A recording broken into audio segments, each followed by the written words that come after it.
Tem um outro caso que eu acho importante nós destacarmos, está como manchete no DCM, e eu quero falar um pouco sobre esse cara, quero que você analise comigo, que é o Renan Santos, tá?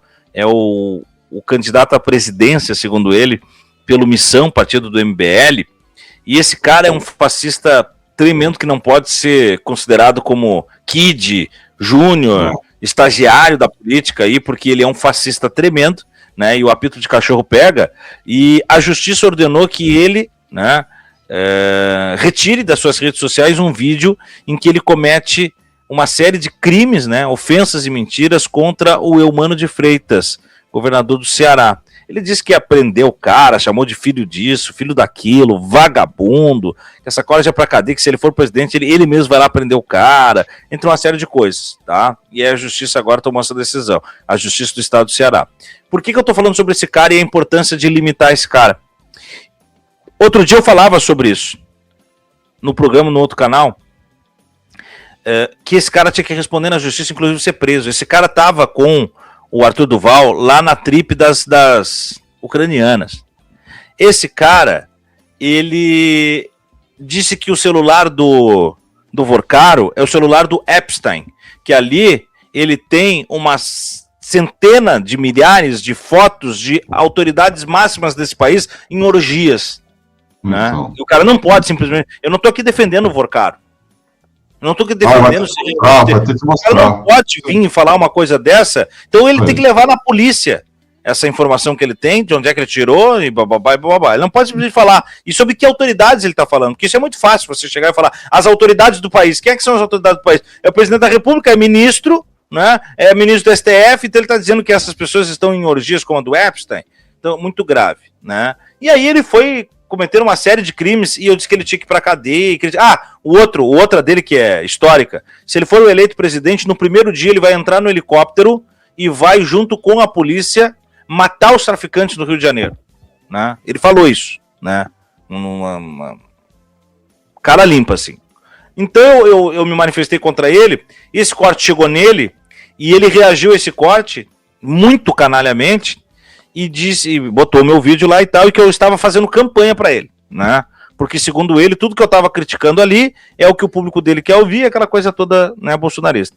Aí eu chamei ele e disse, olha, cara, você é muito fraco, né? Porque, afinal de contas, você é candidato a presidente da República, você me jogou um hate danado, e mesmo assim, não veio quase ninguém na minha rede social.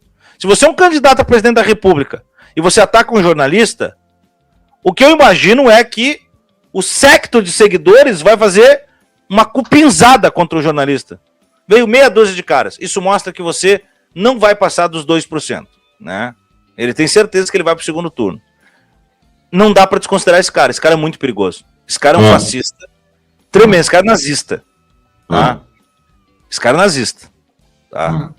É um higienista social. E tudo bem. Missão é um partideco. Ele não está pontuando, mas não é sobre ele ser candidato à presidência. É sobre a ideia que o MBL, agora partidarizado, né, representa e que ainda pode ser a catapulta para novos fascistinhas, eleição a eleição. Esse não é novo, esse aí está há muito tempo na jogada, mas está na hora de começar a cortar as asinhas. Essa decisão da Justiça do Ceará pode ser o começo disso. É assim. O MBL é uma organização fascista que agora tenta substituir o bolsonarismo. Ainda bem que eles se dividem, né? Mas eles procuram homens jovens para aquela coisa de testosterona também, que a gente já conhece, que faz parte da turma que caminha aí com o Nicolas, mas com um discurso, às vezes, mais radical ainda que o do bolsonarismo, viu, Suman? Aquele comício que eles fizeram na Zona Norte de São Paulo, uns galpões e tal, juntou mais de 3 mil pessoas para ouvir um cara que acredita em tecnofeudalismo, que a democracia fracassou e defendendo a volta da monarquia. E eles estavam todos fantasiados de integralistas e fascistas, com insígnias romanas, assim, toda indumentária nazifascista na boa. E esse maluco... além dessa coisa do humano aí, né, que é escrota pra caramba, ele jogou sal lá na casa da Dona Linduna? onde fizeram uma réplica da casa da Dona Lindu, cara. Que coisa mais, assim, assustadoramente genocida, né? Que nem estão jogando sal em Gaza, que nem jogaram sal. Se lê isso em passagens da Bíblia. Os romanos jogaram sal para esterilizar a terra de Cartago, sabe? Belém da Cartago, destrua Cartago. Esse cara faz isso, a justiça precisa parar, antes que a coisa degringole ainda mais, né? O ambiente já está contaminado, já está viciado, e o que eles querem fazer? Dar golpe de Estado, destruir de vez, assim, as instituições brasileiras da marra, matando todo mundo, completamente. Próxima ofensiva nos morros vai, sei lá, matar todos os traficantes, como se fossem todos os favelados também. E uma coisa também que eles estão querendo fazer de novo, tá, Soma? Com ajuda, claro, enorme da mídia brasileira, que é replicar, e eu estou falando disso há alguns meses aqui, o ambiente 2013 2014. Então, tentando fazer com que aquelas condições ressurjam. Ontem, essa turma do MBL foi lá no Banco Master. E aí fizeram esse barulho aqui. Vou mostrar um.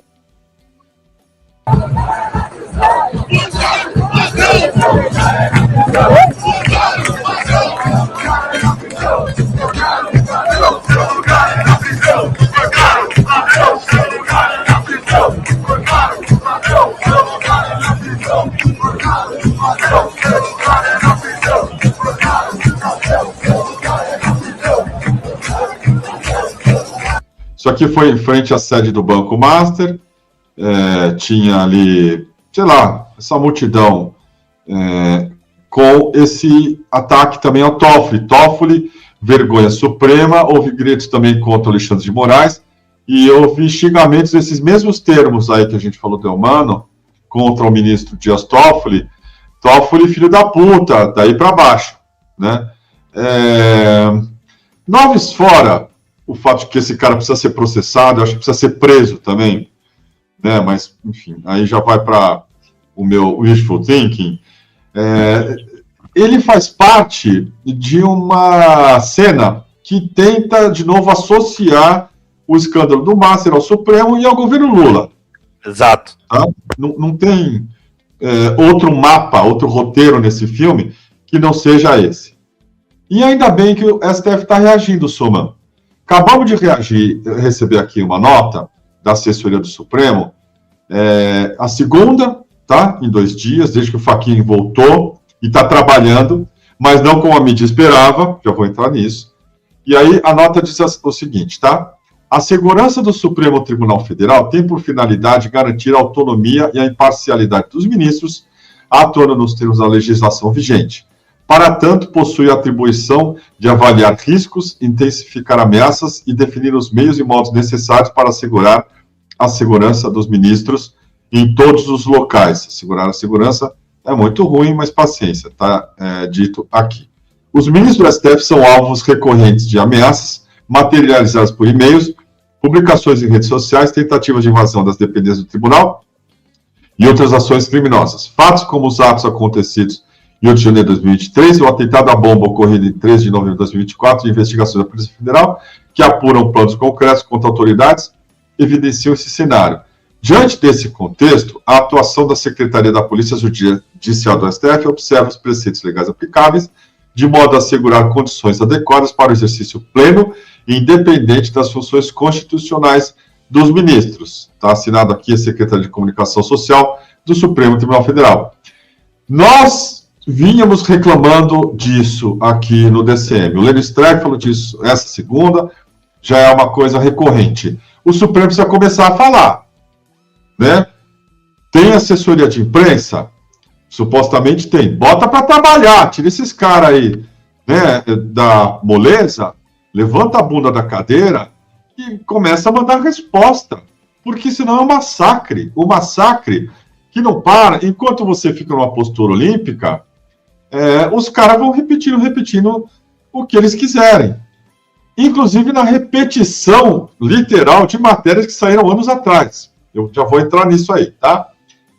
O que é essa nota? Está dizendo respeito a quê? Manchete dos jornais de ontem sobre a segurança do ministro Dias Toffoli lá nesse suposto resort que já se tornou da família do Toffoli, mas mais do que isso, já é do Toffoli no imaginário popular, porque a mídia está tratando dessa maneira. E aí esse tipo de matéria aqui, ó, tribunal pagou segurança e área de resort associada a Toffoli por 125 dias. Dados do TRT2 apontam que membros do STF passaram menos de 125 dias em Ribeirão Claro, Paraná. A cidade abriga o resort Itaiaia, que está envolvido numa transação entre o cara do dono e irmãos de Dias Toffoli, ministro do STF.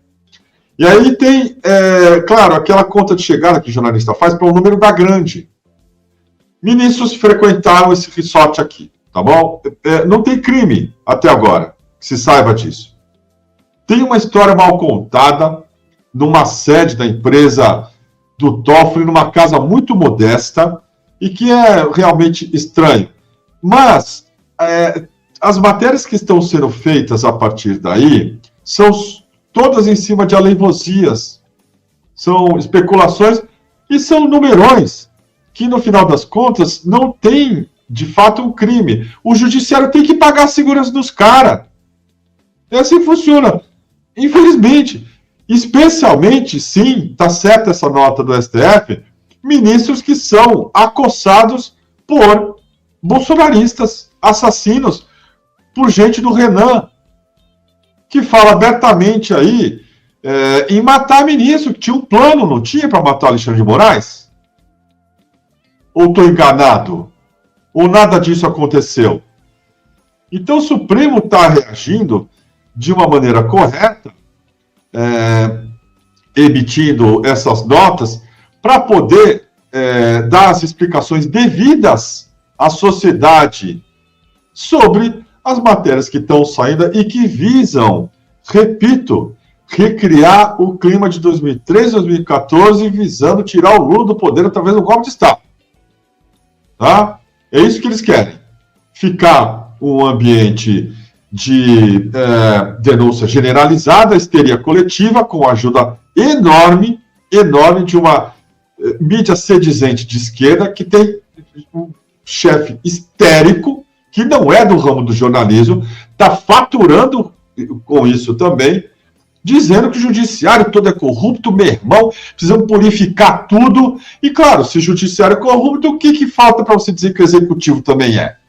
Só tem ladrão. Porque no Congresso, afinal, a gente sabe como é que as coisas funcionam. Está tudo dominado pelo Master. Qual a saída? Tira o Lula de lá, ué. E aí a gente vê depois o que acontece. Tira o Toffoli. Empicha o Alexandre de Moraes.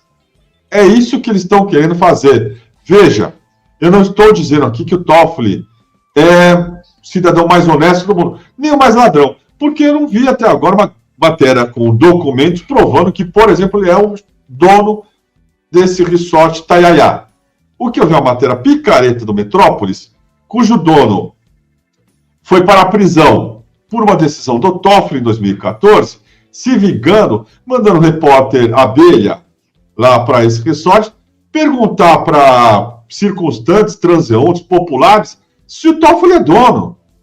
Faça isso na vizinhança da casa do Suman. Pergunta se o Suman é dono, sei lá, da padaria Mococa. O cara vai falar, não sei, mas parece que ele vem sempre aqui. Você desconfia de alguma coisa? Desconfio. O que isso é? Nada. É fofoca, não é jornalismo, é outra coisa. Não, vamos lá. Eu moro na minha casa aqui, a minha casa até eu comprei, mas vamos dizer que eu alugo a casa, Kiko. E você pergunta pro meu vizinho, essa casa é do cara? Ele vai dizer que sim. Afinal de contas eu tô nela, mas ela não é minha, na real. Eu só alugo. Você entende? Tem diferença entre ela ser minha ou alugar. Agora, o cara frequenta. Tem diferença ele frequentar e ser dele. São coisas completamente diferentes. Especialmente se é um empreendimento de família. Isso aí. Né? Isso aí.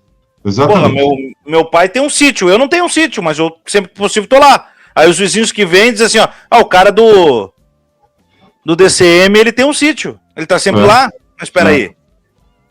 Isso não... Olha, para isso ser jornalismo, precisa de uns 10 degraus para cima.